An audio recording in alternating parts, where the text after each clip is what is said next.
one thing I find really, really powerful with clients is going out, talking to customers and understanding not just their needs, but kind of where are they emotionally, like what is it that they are driven by, where are their behaviors, and understanding sort of where you fit in their world. And by doing that, you can really build up a picture of like your contribution to what's going on in their life or their interaction, whether that be B2B or B2C.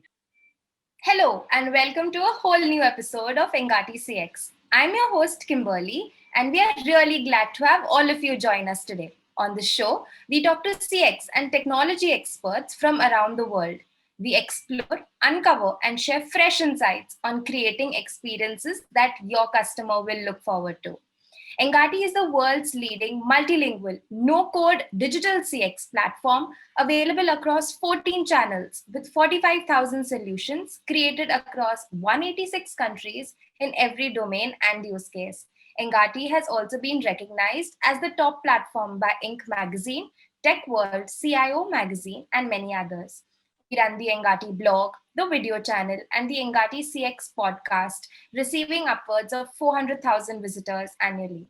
And now for our guest, we have a very special Julie Morgan with us on the show today. She is a consultant at the Ringtail Consulting Ltd. She is a dynamic, highly motivated consultant, passionate about where customer experience meets digital experience and workforce empowerment, with a track record of delivering customer-focused digital transformation change across customer lifecycle. Julie adapts building the customer point of view, engaging client organizations to form a unified vision and strategy, driving out prioritized initiatives, tracking processes, operational, technical, cultural, and marketing functions. Welcome to the show, Julie. We are so pleased to have you join us today. No, thank you for having me. It's lovely to be here. But before we start with our amazing interview with Julie, don't forget to subscribe to Engati and tap the bell icon to get access to exclusive content coming from thought leaders around the globe. Well, Julie, let's start with our first question. Mm-hmm. What challenges do you think businesses face when undergoing digital transformation? What are the critical drivers of a successful business transformation? Yeah, so when going through digital transformation, there's probably, so I sort of distilled it down to three main challenges as I see them. The first one being alignment, the second legacy, and the third capability. So when I talk about alignment, I mean the alignment of both the leadership and also the alignment of the organization. So when you're going to embark on something like a digital transformation, like inevitably it's really, really important that the leadership are all completely unified and behind the change. But that isn't necessarily always the case from, going into organizations. So there's often a sort of upfront piece of work to really get the leadership really, really clear in terms of what they're trying to achieve, and then making sure that they're all completely falling in step with each other in order to achieve that. So they're all in complete agreement that they know what they want to do, what they're setting out to do, and what that means for the organization. So that's one. And then in terms of that, it then needs to kind of, that needs to happen across the whole organization in terms of getting everyone aligned behind the purpose and also the value of the change. So that's a big one, is getting that alignment and getting everyone sort of clear on what digital means to that organization, what it is that they're setting out to do. In terms of the legacy, inevitably when organizations are wanting to move forward, there's lots of stuff that's built up in the past that they then need to accommodate going forward. Sorry, excuse me.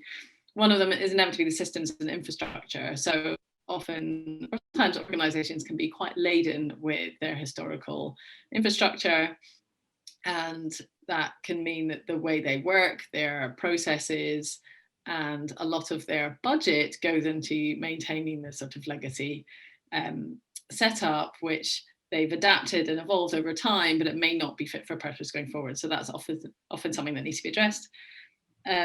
Then there's the legacy around the mindset and the culture. So obviously if people have been working in a set way for a long time and they're trying to sort of pivot the way they are in the market or in terms of the customer, the value proposition, then there's a bit of a mindset change that needs to happen and a different way of looking at things. So that can often be quite challenging. And then the third thing can also be sort of almost like an organization which bears maybe the scars or the stories of previous transformation or change programs that have gone wrong. So what I tend to find is that sometimes organizations can struggle to move forward because they maybe have had their fingers burnt in the past when they've tried to make changes, or the way the organization sees itself is not one of innovation and change. So, you know, I've been in organizations where we've heard stories about, well, we've tried to do this in the past and it just hasn't worked, or, oh, well, there was once the time that we tried to launch a new platform and it didn't work. So they sort of get stuck because they've built up this perception of themselves. So yeah, so I think there's alignment, legacy, and then the third one is capability. So inevitably moving forward requires new skills and new ways of doing things and new ways of approaching things. So it's how do we bring in the skills and the knowledge and the process and inevitably the capability around tools and technology to be able to enable this change to take place. And, you know, it doesn't mean say you have to rip up the book and start again, but there will be an evolution in terms of how that capability is embedded, both in terms of an organization-wide and a sort of talent and people. In terms of the critical drivers around successful digital transformation, I think I'd quite, at the risk of sounding a bit pedantic, I quite like to reword some of the language around that. And I would almost move it towards, rather than drivers around transformation, almost enablers of digital evolution. Because a lot of the time we need to sort of put in the structures and approach so that we can allow evolution to happen. Because often when we think of driving something through, it sounds like someone has got to push it forward and someone is doing all the hard work. Whereas I think the reality is that, you know, if you are able to empower the workforce, you know, because digital's happening all around. So like it's the movement of digital is happening in our daily lives and when we're at home, and you know, inevitably the customers are constantly slowly moving up that maturity scale of digital, and employees are slowly moving up that maturity scale of digital. It's just happening out there in the world. So I think often organizations, you need to just unlock, get the barriers out of the way to enable employees to get out there and really deliver for the customer. That's not necessarily easy though, but there's certainly certain things you can put in place to sort of facilitate that. I think one of the most important things is that you're really clear on what it is you're trying to do. So I think there's a piece of work just to say, well, let's go back to basics. What is the mission of this organization like? What is it we're here for? What is it we're trying to do? Then sort of marry that with, well, what do our customers need from us? So what we know that we're here to deliver on this mission, but what is it that our customers need?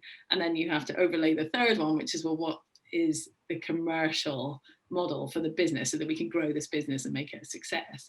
And once you've answered those three questions, then you start to really distill down on, okay, well, what is it we need to deliver and what's going to grow this business? So I think that's a really clear exercise to put in place so that ultimately you know where you're headed, like you know what it is you're trying to achieve. And then I think once you get there and you've got your clear view, then I think there's sort of three things that are really important. One is the leadership, which we've mentioned before, in terms of the alignment, the being clear on the ambition, and also walking the talk. So I've been in instances before where the leadership understand that they know they need to make a change. They like theoretically know that it has to happen in order to stay with the market or to keep their market share, to keep their customers. But there's something about really stepping out and actually walking that talk. So what does it mean to have a customer-centric organization? What does it mean to develop an innovation culture? And how are we going to help employees to feel safe testing and failing and learning and that sort of thing? And the leadership really need to sort of step up and embrace that. The second one is, as we talked a bit about, empowering employees. So really understanding what's the future view and why, like why do we need to make this change, and what's the value in it, like how is it, why is it important, and how is it going to move us forward? Getting them engaged and excited and inspired. So, you know, helping them to see the vision of the future and what the art of the possible is around the customer experience. And then, the basics, like give them the tools and technology to be able to deliver on that mission. So what internal processes are bogging them down? Like what do they get stuck in the day to day, which means that because they're dealing with perhaps cumbersome processes, they're not able to do more high value tasks. So what tools and tech can you give them to really work effectively? What data do they need to be able to glean the insights that they need to glean about the customers? How are things metrics and how are things measured, and what metrics do you have at play? Because in terms that will motivate behavior. So you've got to be pointing, you've got to be measuring the right thing to create the motivation in my area. And then, as we talked about previously, fostering a culture of innovation is really important as well. And making it safe to fail and try new things. The last thing I would say is moving from a sort of closed approach to a collaborative approach. So in terms of the way we think of our customers, historically they've been consumers. Organizations have put out a product, customers have said thank you very much, and that's kind of it. Whereas these days, customers are also communities, they're also advocates, they're also marketeers for you, they're also co-creators, and they're collaborators. So that's moving the mindset to that more inclusive approach with your customers. The same goes for competition. So the lines of where your competitors are blurring, and often competitors become your partners, or you might white label their site and they might white label your site, and so the lines are blurred there. So it's a much more open conversation there. And then inevitably around your technology. So rather than having your infrastructure in place, it's more about who can I partner with and who are my strategic alliances going to be with going forward. So moving to a more collaborative approach. Cool. That was quite a long answer to a question, but hopefully that covered everything there. Yes, you have. Julie, I like the way you've put how important and what are the critical drivers of digital transformation. Now that we've seen the pandemic has hit really bad, and it has forced most of our businesses to actually move towards digital transformation, irrespective of whether it is helping customer experience or no, but they are forced to because they have to get in their game, right? So yeah. What do you think is, do you think these businesses actually need to do this? Or is it just you need to focus on, like a perfect set of rules that before getting into digital transformation or getting your technologies updated is actually essential? Or do you think it actually needs to move in the pace that it is moving right now? So I think, there's certainly no set of rules, because no organization is in the same place when they start, and people are in different areas of the journey. Yeah. Like inevitably the pandemic has forced a rate of change that inevitably we haven't seen. And I've no doubt that on many organizations' roadmaps somewhere down the line, it was to bring these capabilities in, but because of the pandemic, it's become critical for business survival and be able to actually deliver services. They've had to completely rip up their roadmaps and really, really prioritize getting digital services out there, or completely shifting the way that they serve their customers. And I think it's one way that change has come about. And obviously it's a bit of a unique way, and it has definitely accelerated or pushed to the top of the agenda the way that digital has been put out. But I think that wouldn't necessarily be your ideal approach. And I think now organizations are almost going back to revisit, now that everyone can sort of take a bit of a breath because everyone's been in crisis mode for the last year. Organizations can go back and start to think, right, well, we took in this technology, or we've suddenly implemented this, or we've partnered with this platform, and it's now time to go back and actually make sure it really delivers value. So actually, what is the customer need we're trying to look at here, and how does this tie in with our customer experience? Because at the end of the day, we went from being in one state to a very sort of crisis-driven state, and then it'll probably, for some organizations, well, I think from most, it will never go back to where it was before, but it might be a bit of a hybrid of where things were before. So that kind of means revisiting customer needs, revisiting all the customer experiences so that they can tie together. And of course, data needs to catch up as well. So these platforms and these digital services were put in possibly without the data around it. So it's then sort of solidifying them and making them more useful by getting the right data in the right place, knitting it into the rest of the customer experience and making sure the value proposition makes sense. Yes. Now that we've known that customer experience and digital transformation actually keep tapping on each other, how do you think digital transformation is driving CX? So do you see there is an immense change in the way we've have to apply for customer experience, and what is this ideal framework that you would like to put across for this transformation? Yes, I think we have to be sort of so yeah, digital transformation inevitably has driven the customer experience for good and for bad. Like I think over the last year, as we sort of touched on, because it's been almost business survival or just trying to get a service in place, digital has changed and a solution has been put in, but it's not necessarily the best customer experience or particularly seamless or whatever, because it's just been, we've got to meet a need, we've got to do something. So I think there's, digital transformation can drive it for the better or drive it for the worse. So, inevitably, like, digital change happens either because it's a survival, which we've seen in the last few years, or it might be because there's a compliance issue. So we need to update X or Y system because there's a new regulation coming in. It can be a function first. So often the business goes to IT and say, can we have this widget or can we have this thing because we just think it'll be really cool and our customers will really like it.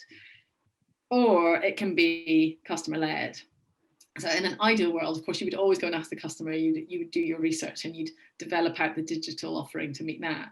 But that doesn't always happen. And that's not how, it depends on where the driver is coming for the digital change. So I think, in a way, you really want the customer experience to drive the digital transformation, not the other way around, but that's not how things work. So it's just a case of, I think, going back and making sure it meets those three things that we talked about earlier. So it's being able to deliver on the mission, being able to deliver the customer need and a good experience, and being able to be commercially sensible, for the organization.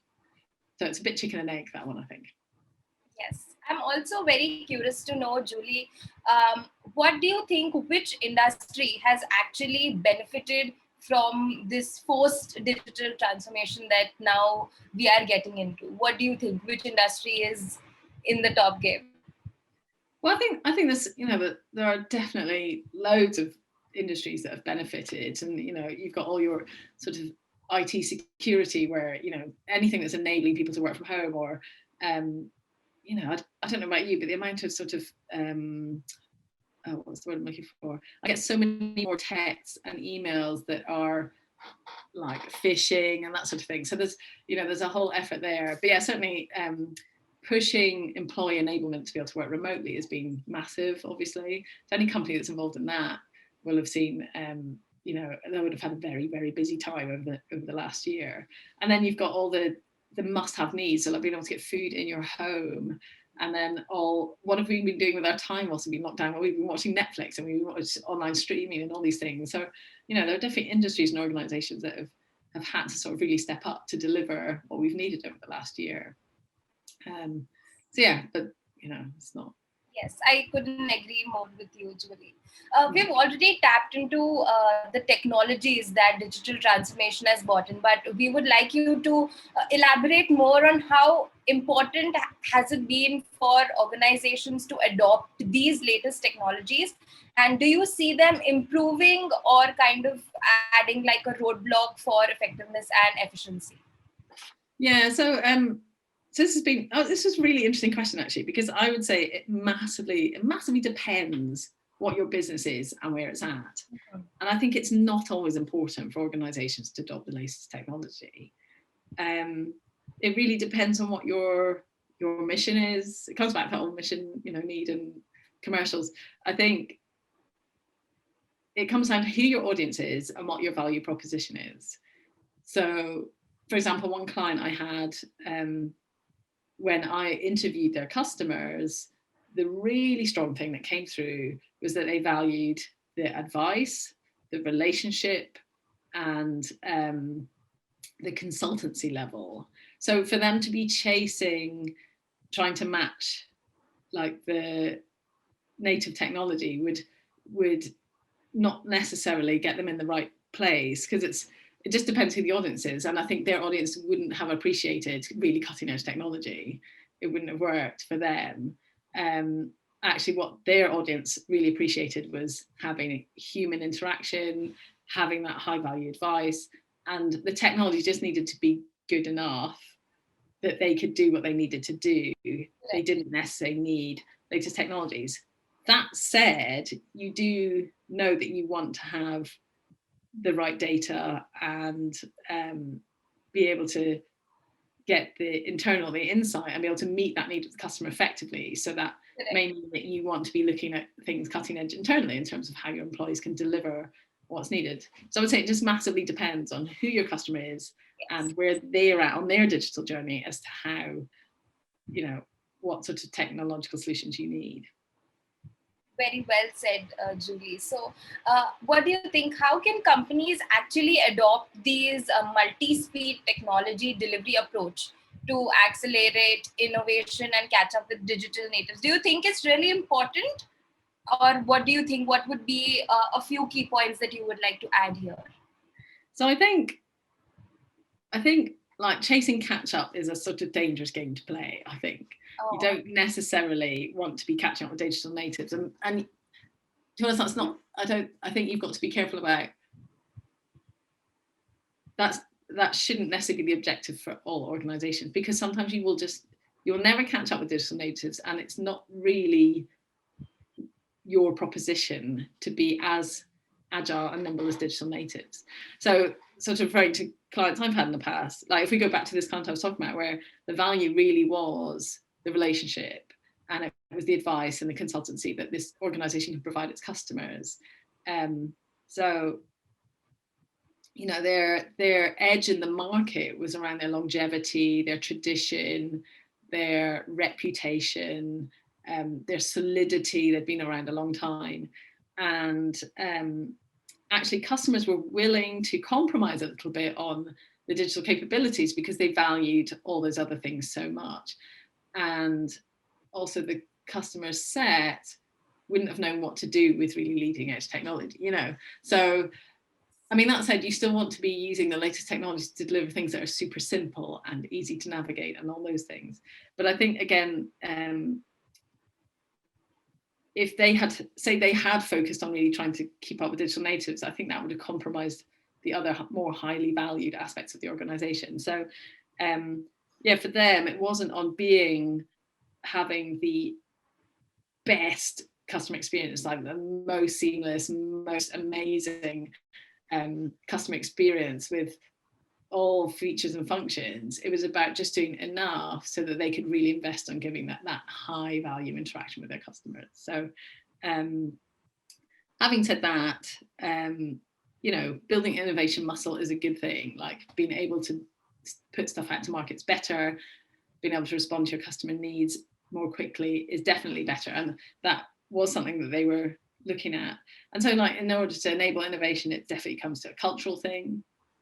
So how can you make it safe to test and fail? You know, giving your employees clear boundaries within which they can try stuff and execute stuff and try and get that innovation cycle. And also creating an innovation cycle, particularly if it's new, like how do you introduce an innovation cycle? And if it's not yet intrinsic in the organization, then sometimes you have to do it in a very clear way by setting up the structure and the facility to be able to actually harvest innovation from within the company. And then again, the tools and tech, so like releasing them from old incumbent sort of slow platforms and methodology so that things can happen a bit faster. I'm going to cough again. Yeah, I think that's probably it for that one. Yes. So, Julie, we would like to know what, according to you, would be the upcoming trends for digital transformation we would see in 2021 and 2022? So I think touching on what we said earlier, I think last year was all about business survival on many aspects. Mm-hmm. And yes, we've talked about the fact that some definitely had big growth and big success, but for many it was sort of business survival and what can we do?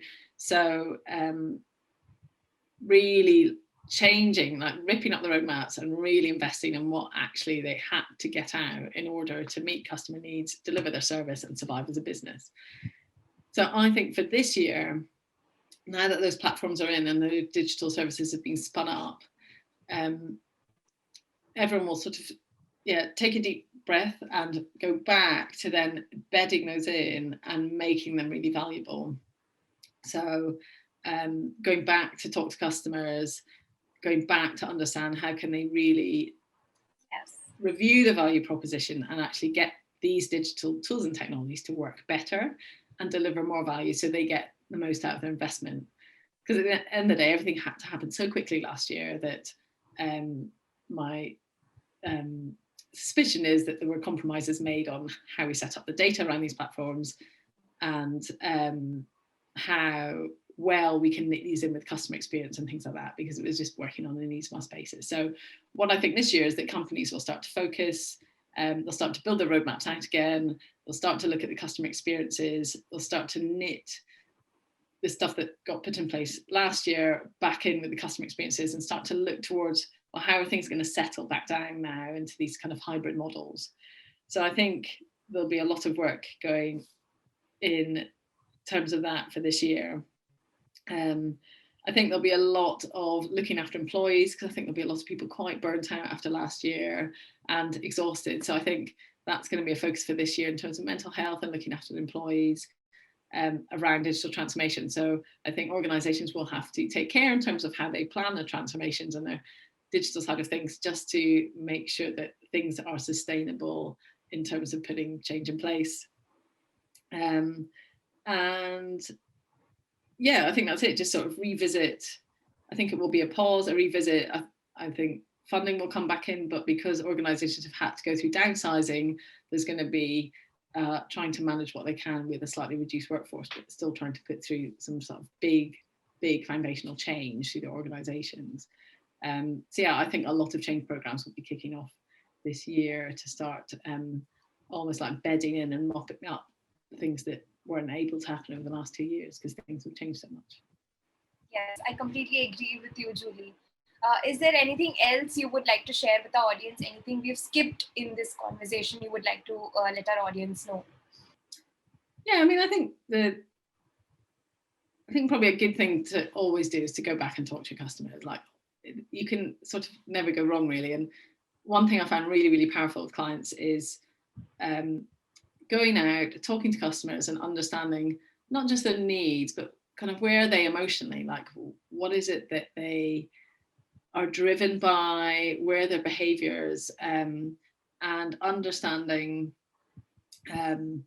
sort of where you fit in their world.